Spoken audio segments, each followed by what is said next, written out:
Assalamualaikum warahmatullahi wabarakatuh. Saya Yudi Pramuka, tukang donat dari Parung, YouTuber tertua di semesta. Selamat Idul Fitri dulu ya, meskipun sudah 15 Syawal ya. Taqabbalallahu minna wa minkum. Mohon maaf lahir batin untuk seluruh penonton di 5 benua ya. Sekarang kita akan bandingkan paradigma Anies Baswedan dengan paradigma Presiden kita Jokowi yang kemarin ketemu Elon Musk di pabrik SpaceX ya, satu perusahaan perusahaan roket atau badan antariksa Amerika tapi swasta, kalau yang negaranya adalah NASA kan. Nah, di sana kata Elon Musk yang pemilik PayPal, pemilik Twitter, owner dari mobil listrik Tesla dan juga mobil dan juga SpaceX, itu dia katanya melihat Indonesia menarik ya, masa depan Indonesia itu positif, penuh dengan energi positif, apalagi populasinya itu banyak ya, dan terus berkembang kata Elon Musk ya. Jadi kita lihat ya cara dia melihat Indonesia sebagai sebuah pasar ya, untuk kepentingan dia ya, sebagai pemilik mobil listrik Tesla. Datangi Jokowi tampaknya posisinya sebagai seorang yang menginginkan investasi mobil listrik Tesla di Indonesia. Jadi posisinya betul-betul inferior ya, dalam pengertian yang tidak equal, tidak setara. Padahal Indonesia punya mobil listrik sendiri ya. Harusnya itu yang dimajukan, berhadapan dengan mobil listrik Tesla. Bagaimana kerjasama itu bisa diwujudkan, menghidupkan mobil listrik karya anak bangsa sendiri, gitu. Jadi bukan datang ke seorang entrepreneur hebat, entrepreneur dunia Elon Musk, ya kan, yang baru membeli Twitter senilai 634 triliun. Menjadi pemilik saham mayoritas atau sekitar 44 miliar dolar Amerika ya kan. Jadi posisi sebagai seorang yang tidak setara, yang inferior, itulah yang saya lihat ketika presiden kita datang ke pabrik SpaceX milik Elon Musk dalam konteks menarik investasi ya. Elon Musk mobil Tesla, dan kemudian bisa berkembang di Indonesia untuk memenuhi standar Tesla. Ini kita sayangkan ya. Setidaknya kita bisa melihat posisi atau paradigma Pak Jokowi dalam berkolaborasi dengan entrepreneur dunia, itu posisinya tidak setara dan tidak berusaha mengangkat ya kebanggaan produk Indonesia sendiri, kecuali hanya menjual besarnya populasi dan kemudian ya besarnya market dan mungkin juga tenaga murah di Indonesia. Ini satu paradigma pembangunan yang sudah harus ditinggalkan, yang sebenarnya sudah dirintis ya oleh B.J. Habibie ketika mengirimkan ribuan anak muda ya kan untuk berinvestasi pada sumber daya manusia dan belajar ke universitas terbaik di dunia. Kemudian kembali untuk membangun pabrik pesawatnya sendiri, ya kan, membuat kapal sendiri, membuat kereta milik sendiri, bekerja penguasaan high-tech, teknologi tinggi dari lapisan generasi baru yang dikirim oleh Habibie ke luar negeri, dan kembali mengembangkan industri strategis milik bangsa Indonesia sendiri, bukan milik asing, seperti PT KAI Kereta Api, terus PT PAL ya di Surabaya, kemudian Pindad di Bandung, ataupun ya, pabrik IPTN, Industri Pesawat Terbang Nusantara atau Nurtanio di Bandung. Ini strategi investasi yang benar, mendahulukan industri, pengembangan industri, mengembangkan investasi manusianya dulu untuk mengembangkan perusahaan-perusahaan milik sendiri. Dan ini mirip yang di paradigma ini yang mirip yang akan dilanjutkan oleh Anies Baswedan. Anies Baswedan memulai melakukan investasi terhadap anak-anak muda dengan program Indonesia Mengajar, mengirimkan anak-anak muda langsung terlibat dalam persoalan-persoalan bangsanya, mengajar di berbagai daerah untuk anak-anak SD, mendorong mereka involve itu terlibat secara langsung terhadap persoalan bangsanya supaya terjadi proses added value, ya, bertambahnya nilai added value itu pertambahan nilai-nilai. Kalau kata Habibie, kalau orang itu melalui proses nilai tambah added value, dia akan semakin unggul, ya, semakin unggul karena manusianya yang diberikan ruang-ruang untuk berkembang, ya. Wahana untuk berkembang itu adalah perusahaan, pabrik pesawat, pabrik ini, wahana itu, milik sendiri, gitu.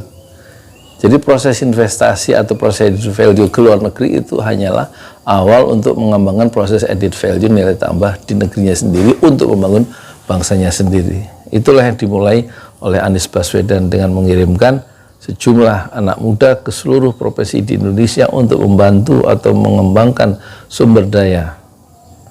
Ya, di samping mereka sebagai guru mengajar dalam berbagai ilmu dan terlibat langsung pada persoalan bangsanya, ya, sejak dini, dan kemudian yang dituju adalah tentu keunggulan pengalaman yang mereka berhasil petik dari proses belajar atau proses belajar mengajar di berbagai daerah itu, sehingga mereka menjadi unggul karena mereka mengalami proses nilai tambah di sekolah-sekolah di daerah-daerah yang terpencil itu.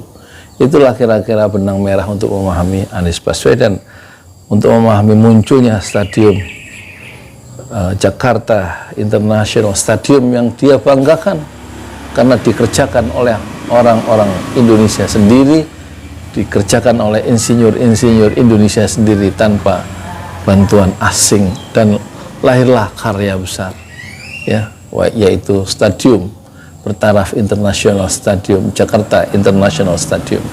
Satu wahana yang diciptakan Anies Baswedan untuk melakukan proses-proses nilai tambah. Poinnya adalah melakukan investasi terhadap manusianya dulu, dan bukan menjadi skrup dari kapitalisme global dengan cara mendatangkan investasi asing dan membuat satu perusahaan asing, sementara orang Indonesia menjadi buruh, menjadi kuli di negerinya sendiri. Jadi paradigma Anies Baswedan itu berbeda, ya, dengan paradigma Luhut maupun Pak Jokowi. Jadi kunjungan ke Elon Musk itu sebenarnya satu kunjungan yang bukan maju, tetapi akan membuat bangsa kita menjadi kuli di negerinya sendiri, kecuali jika mobil listrik Indonesia itu kemudian diangkat dan disejajarkan, melakukan kolaborasi dengan Tesla, sebagaimana dulu Habibie melakukan kolaborasi dalam proyek pesawat yang pertama dengan Spanyol 212 dan CN235, kemudian meluncur dengan karyanya sendiri, pesawat N250. Jadi kolaborasi dengan Elon Musk harusnya, kolaborasi dengan Tesla harusnya membangkitkan semangat proses nilai tambah untuk membangun industri mobil listrik karya Indonesia sendiri, dan bukan menjadi pasar Indonesia bagi penjualan mobil Tesla dan rangkaian bisnis yang linkage dengan Tesla itu, termasuk baterainya dan lain-lain, sementara anak-anak Indonesia, orang-orang Indonesia sendiri tidak melalui proses nilai tambah dan menguasai high tech. Dan inilah yang membedakan paradigma Pak Jokowi dalam proses investasi dengan Anies Baswedan. Pak Jokowi melakukan investasi dengan bayangan mendatangkan uang, membuat pabrik milik orang lain di Indonesia, yang bekerja orang Indonesia, terbuka lapangan pekerjaan dengan biaya dan upah murah dengan UMR, sementara pihak luar negeri tetap memiliki industrinya dan memiliki pasar yang besar di Indonesia. Sementara Anies Baswedan yang dia lakukan dalam memakai kata investasi adalah melakukan investasi pada proses-proses nilai tambah manusia Indonesia dengan memuliakan manusia Indonesianya sendiri, sehingga bisa melahirkan karya besar yang pertama seperti Jakarta International Stadium. Dan kita berharap, sebagaimana ada ungkapan yang menarik, bahwa kita berharap Anies Baswedan sebentar lagi menjadi pemimpin bangsa, ya, menjadi pemimpin bangsa menggantikan Pak Jokowi, dan dia bisa melompat lebih tinggi tanpa menginjak rakyatnya sendiri. Jadi untuk memahami Anies Baswedan dalam konteks investasi adalah dia mementingkan lahirnya generasi baru manusia yang unggul dengan melalui proses-proses nilai tambah yang kemudian melahirkan wahana baru atau bekerja di sebuah wahana baru, satu pabrik baru, satu perusahaan baru milik bangsa Indonesia sendiri. Sementara Pak Jokowi melakukan investasi dengan pengertian mendatangkan investasi dari luar masuk ke Indonesia, terbukalah lapangan pekerjaan untuk orang Indonesia dengan orang Indonesia sebagai buruh murah dalam sebuah wahana, sebuah industri, sebuah perusahaan milik tetap orang asing. Sementara kita mendapatkan bagian yang sedikit dan manusia Indonesia tetap tertinggal dalam keunggulan kualitas dengan bangsa-bangsa yang lain, karena kita sejak awal melakukan kolaborasi, melakukan kerjasama dalam posisi yang tidak setara dan tidak mengajukan satu proposal yang besar untuk menghasilkan karya yang setara dengan karya dunia, tidak menghasilkan, tidak berusaha mengajukan proposal mobil listrik sendiri yang bisa berdampingan dengan mobil listrik Tesla. Kita ucapkan selamat datang kepada pemimpin bangsa yang baru, insya Allah, yang akan melompat lebih tinggi di dunia ini tanpa menginjak rakyatnya sendiri. Anies Baswedan. Saya Yudi Pramuko, tukang donat dari Parung YouTuber, tertua di semesta fasbir sabran jamila. Bersabarlah dengan kesabaran yang indah. Assalamualaikum warahmatullahi wabarakatuh.